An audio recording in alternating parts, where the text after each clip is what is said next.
Hey, hello, and welcome back to Learn Everyday English, your roadway to English proficiency. We're in the studio again today. We're not outside. We've been having a lot of videos lately about things to do around the house and outside. So I decided to change it up a little bit. That's an expression in English, change it up, and which means to do something a little bit different. But first, today's episode, we're going to be talking about a topic called connected speech, which hopefully you'll find interesting. And it has to do with how people speak in their native language, not just in English, but in your native language as well.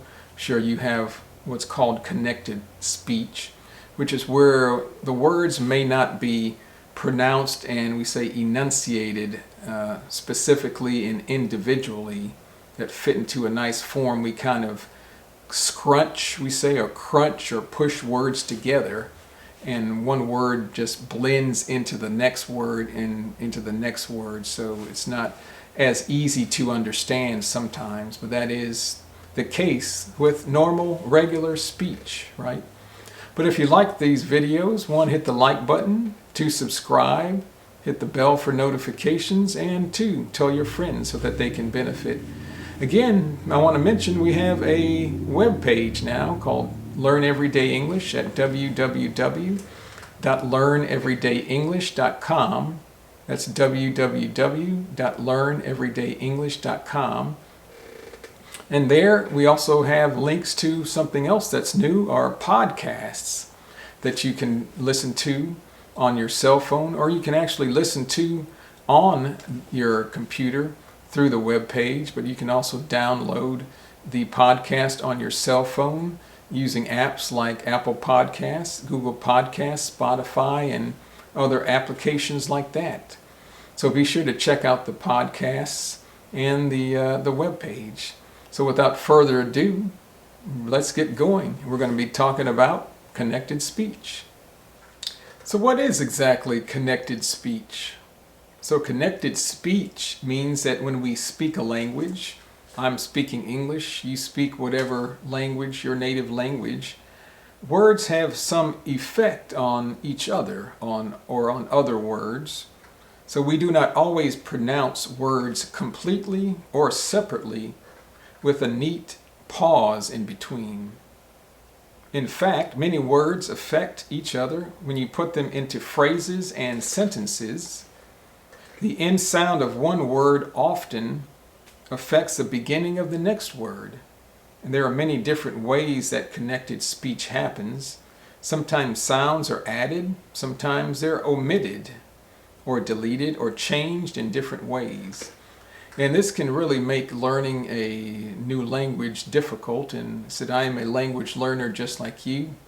I'm studying Spanish. I've been doing that for about 3 years now, and it can get kind of frustrating because the Spanish you learn in a book or in class and is not maybe the same Spanish that you hear and learn that people speak in casual conversation or on the street, and it's not maybe quite as clear as you would want it to be. Words are not always pronounced completely, or if you have several words together in a sentence, they are pushed together or shortened. So that can be very frustrating. So I feel your pain, as we say in English. I feel your pain. I know exactly what you're going through and how difficult it can be.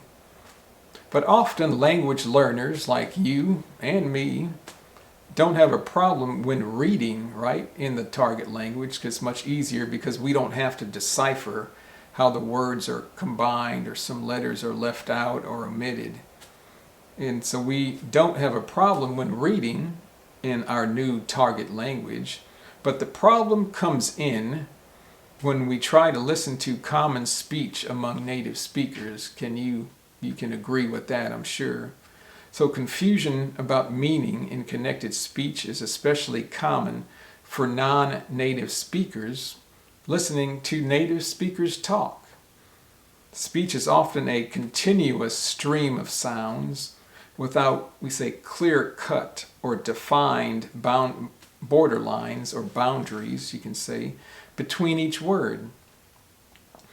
So a critical thing here is anyone learning a foreign language needs to practice listening to it being spoken naturally. So that's why I'm a big advocate of listening to podcasts, listening to and watching YouTube videos or Netflix movies. But I find podcasts to be very convenient because you can listen to, like I said, if you're taking a trip in your car, a road trip, we say, just put it on the radio and listen while you're driving. If you're washing dishes, just put on a podcast. If you're doing some work around the house, just put on a podcast. You can have earphones or headphones on and listen. So anyone learning a foreign language needs to practice listening to it being spoken naturally, but learners of English have a difficult time picking out or kind of separating individual words from connective speech because words are so slurred. Slurred just means like words, different words come together to form one word and they're combined, and you can't differentiate or deceive or perceive where one word stops and another word begins. That's to slur. So when speaking to someone who isn't a native speaker, enunciation is helpful. So enunciation is how you pronounce the word and how specific you are in saying the word and maybe each syllable.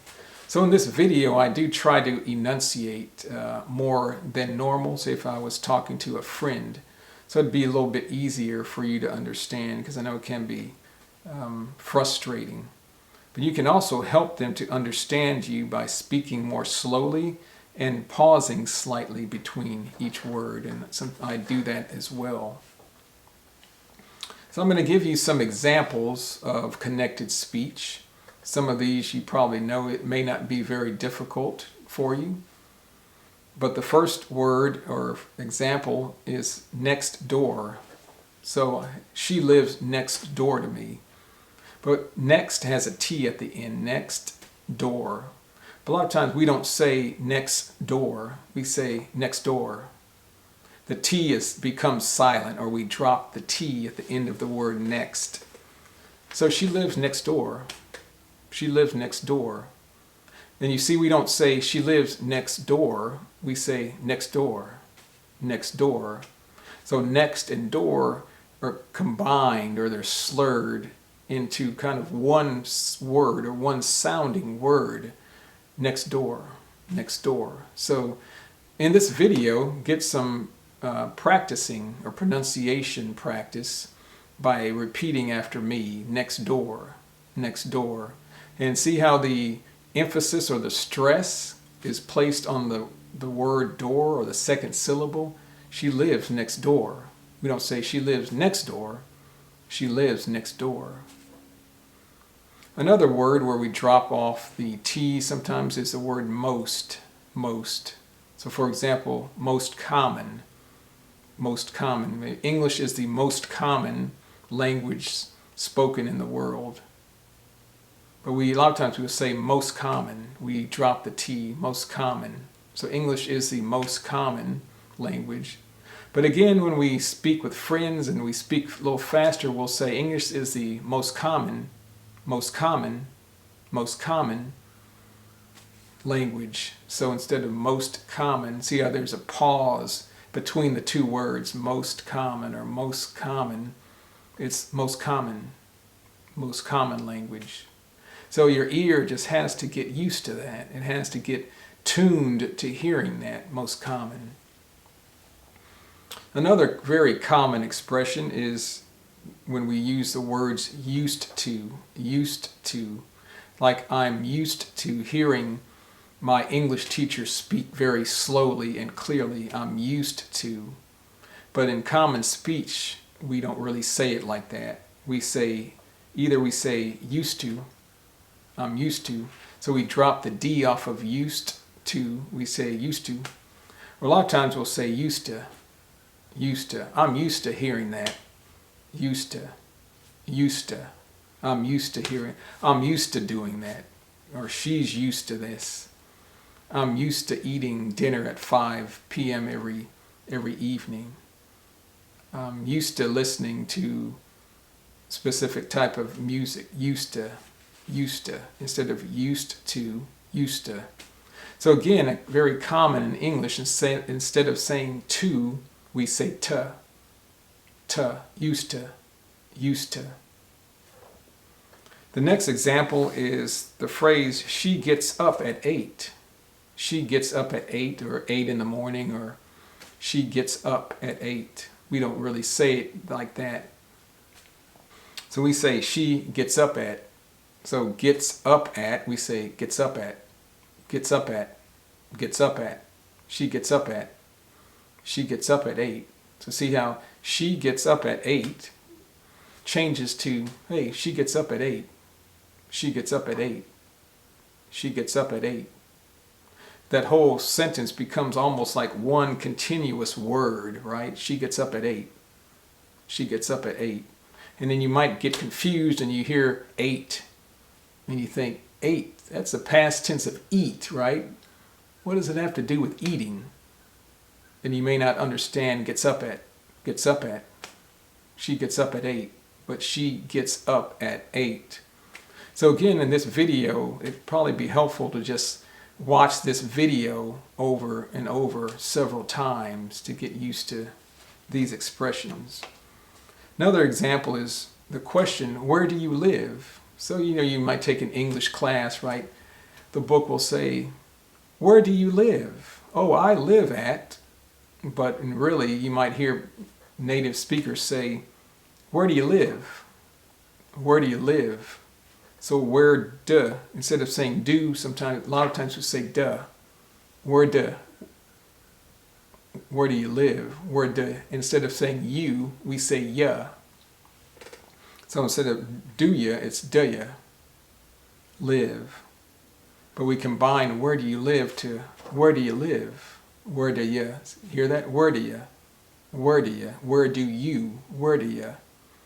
Where do you live? Where do you live? Where do you live is where do you live? Oh, I live at. I live at.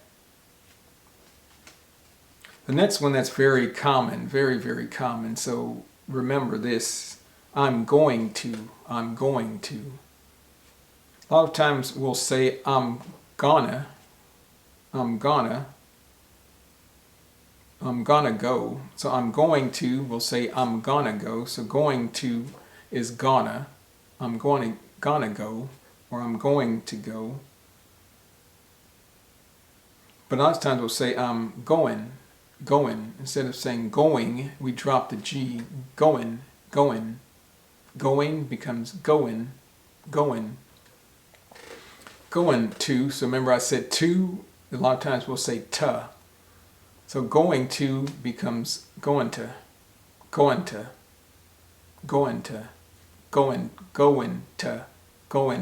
is going to. I'm going to go. I'm going to go to the store is I'm going to go to the store. I'm going to go to the store. See, that whole expression or sentence becomes one word.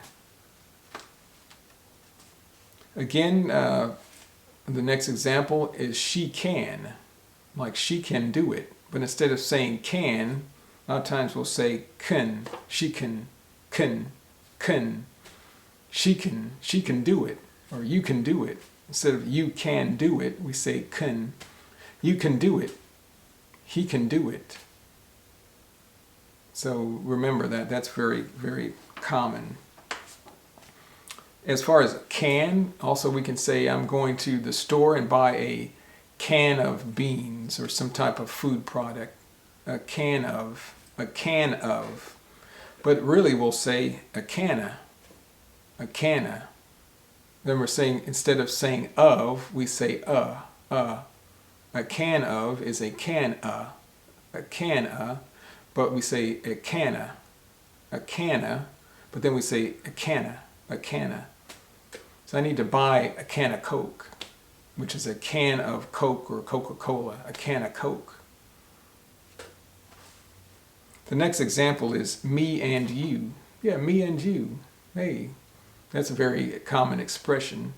But a lot of times instead of saying and, we say in. me and you, me and you. Like the letter N, just say N, me and you. But we'll combine that and say me and you, me and you, me and you. We can go, me and you. Almost like me and you, me and you, me and you. Me and you is me and you, me and you. Same concept as he and I becomes he and I, or he and I, he and I. He and I are going to the store. He and I are good friends. So I, too, might be confusing because you might think of I like your eye, but this is I as the person, he and I, he and I.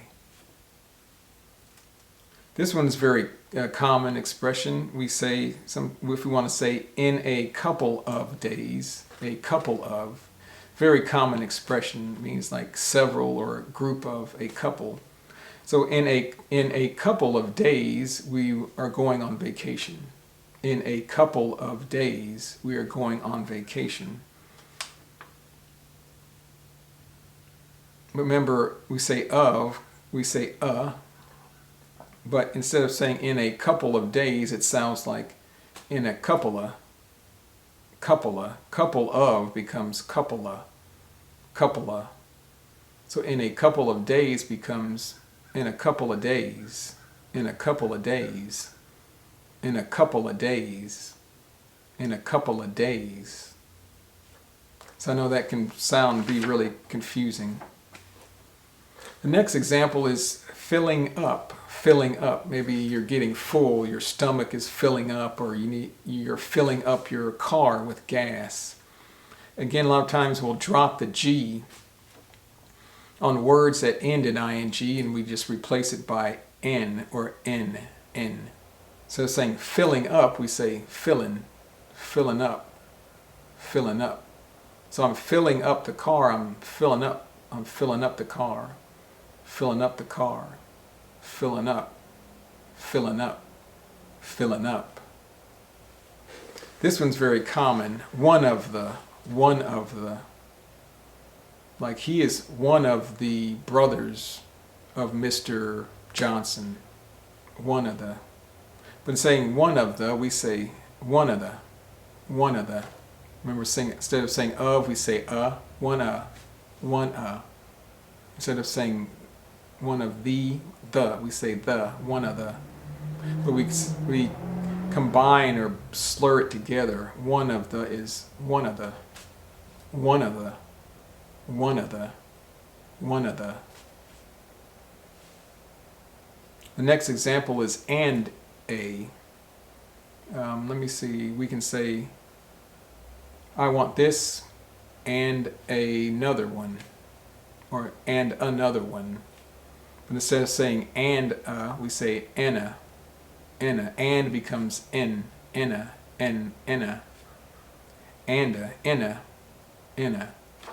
I want this and another, and another, and another. Here's another common expression. Instead of saying have to, we say, remember, to becomes t.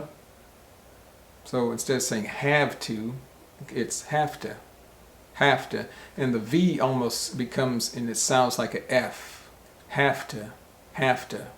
I have to. I have to. So for example, the schools have to be open becomes the schools have to be open. The schools have to be. Have to be. So see, have to be becomes have to be. Have to be all becomes kind of like one word. Have to be open. It's the rule, or it is the rule become it's the rule, but we say it's the rule. It's the rule. Or it's the way it is. It's the way it is. Another example is in all of these, say in all of these books, I only found one that I like. In all of these. But all of these, remember, of becomes so all of becomes alla. So in all of these, it's in all of these, in all of these. So we don't say in all of these books, this is the one I like the best. We say in all of these books, this is the one I like the best. In all of these, in all of these, or in all of those, in all of those. Another example is he is trying to, or I am trying to. Remember, trying, words that end in ing, a lot of times we drop the G and just say trying, trying, instead of trying, trying. Instead of saying to, we say to. So trying to becomes trying to, trying to, trying to. So instead of saying he is trying to, we say he's trying to, he's trying to, he's trying to, he's trying to. Another example is to attempt to, like to attempt to learn English. I am making an effort to attempt to learn English. We don't say to attempt to. Remember, to becomes to, attempt, and then to, so we say to attempt to, to attempt to. He is trying to attempt to learn English. I'm making an effort, or making an effort to attempt to attempt to learn English. The next word is, or phrase is getting ready to. Again, getting, it's a word that ends in ing. We drop the G, so we say getting, getting instead of getting, getting. Ready to, instead of saying to, we say to. So getting ready to becomes getting ready to, getting ready to, getting ready to. So see how getting ready to becomes getting ready to?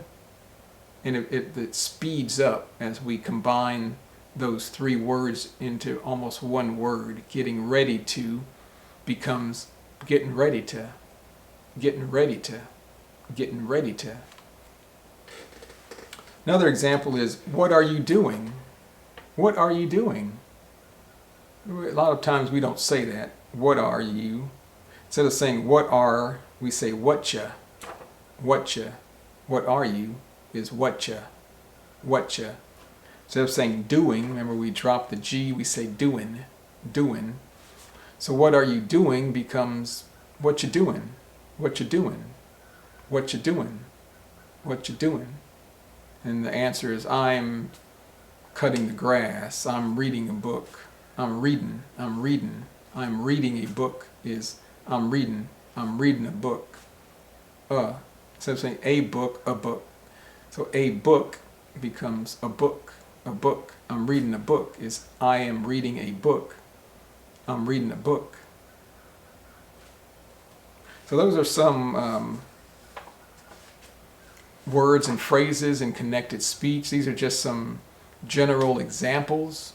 Again, listen out, watch out, look out for these as you are listening to English, you are reading English. But too, I wanted to go over some 3 words that I find English learners have a very, very difficult time in pronouncing. And the first word is February, which is the second month of the year. And it's spelled F-E-B-R-U-A-R-Y, so it looks like it should be pronounced February. But really it's bew, like in the word few, the same few, you sound, February, wary. So February, February, February, February, February. So just try to repeat that. February, February. Then it gets faster. It's February, February, February, February. You know, that really gives people a lot of trouble. And the second word is comfortable. People will say comfortable. It looks like it should be pronounced comfortable, but actually it's not. It's comfortable. So we'll say comf. See the F at the end, comf. COMF-TUR-BUL. COMF-TUR-BUL. So in the beginning, pronounce each syllable separately and distinctly. COMF, make sure you get that. COMF-TUR-BUL. COMF-TUR-BUL. Then try to eventually speed it up. COMF-TUR-BUL. COMF-TUR-BUL. COMF-TUR-BUL. Then you get comfortable, comfortable, comfortable, comfortable, instead of comfortable. If you say comfortable, yeah, we know what you mean, and it's okay. And I think maybe in British English or some other places may actually say comfortable. This is very comfortable, but here in the United States we say comfortable. The last word is interesting, but a lot of times people will say interesting, which is fine, which is okay. And I think it's common. It's nothing wrong with that, but a lot of times instead of saying that's very interesting, we say that's very interesting. So it's in-tre-sting, in-tre-sting, in-tre-sting, in-tre-sting, interesting, interesting, interesting, interesting, interesting. So those are the three words I find a lot of people have difficulty with: February, comfortable, and interesting.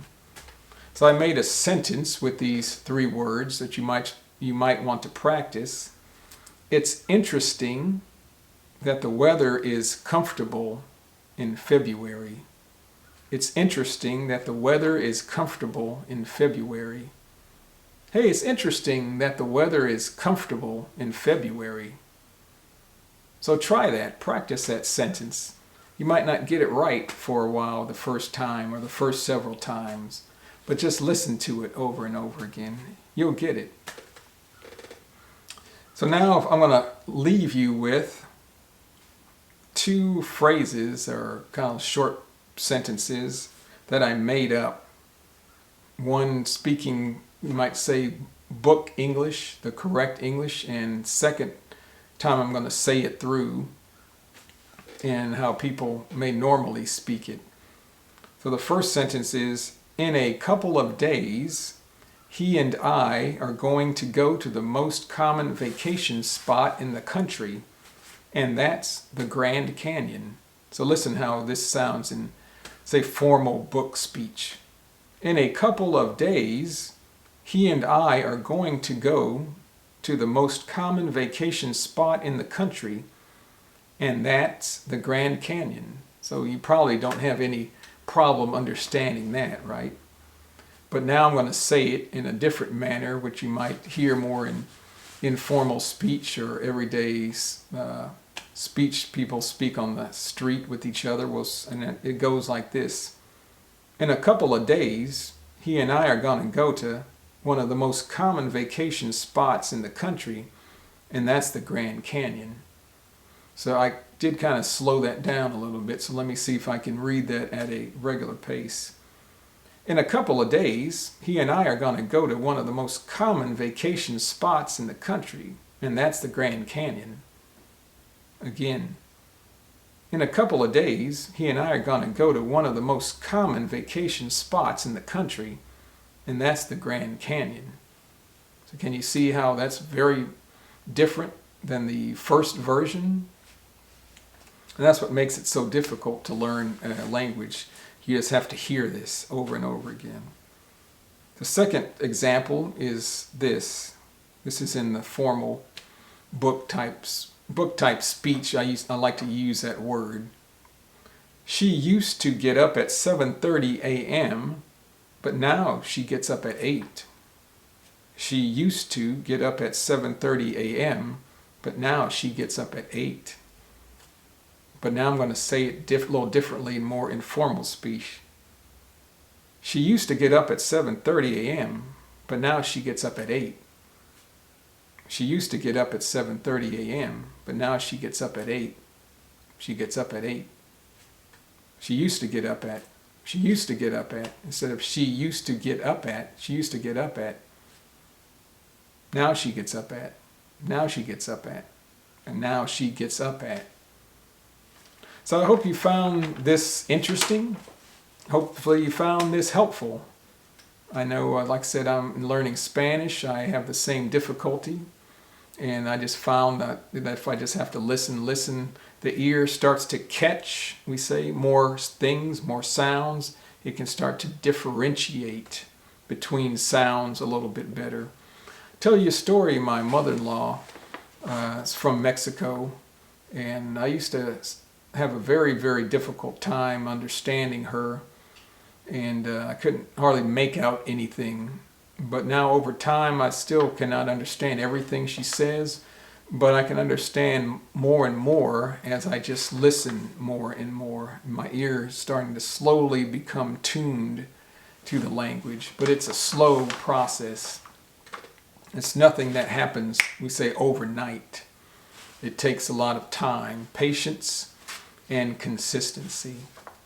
So again, if you like this video, hit the like button and subscribe. Tell your friends. Don't forget about our podcasts, which you can find at our webpage, www.learneverydayenglish.com, or that you can actually download from and put on your phone from sites like Apple Podcasts, Google Podcasts, Stitcher, Spotify, and other applications, and use those to help your listening comprehension. So again, hopefully we'll see you next time. You'll be following us as we have more videos put up on YouTube. And I hope you like this episode of Learn Everyday English. So next time, we'll see you later, and hey, goodbye.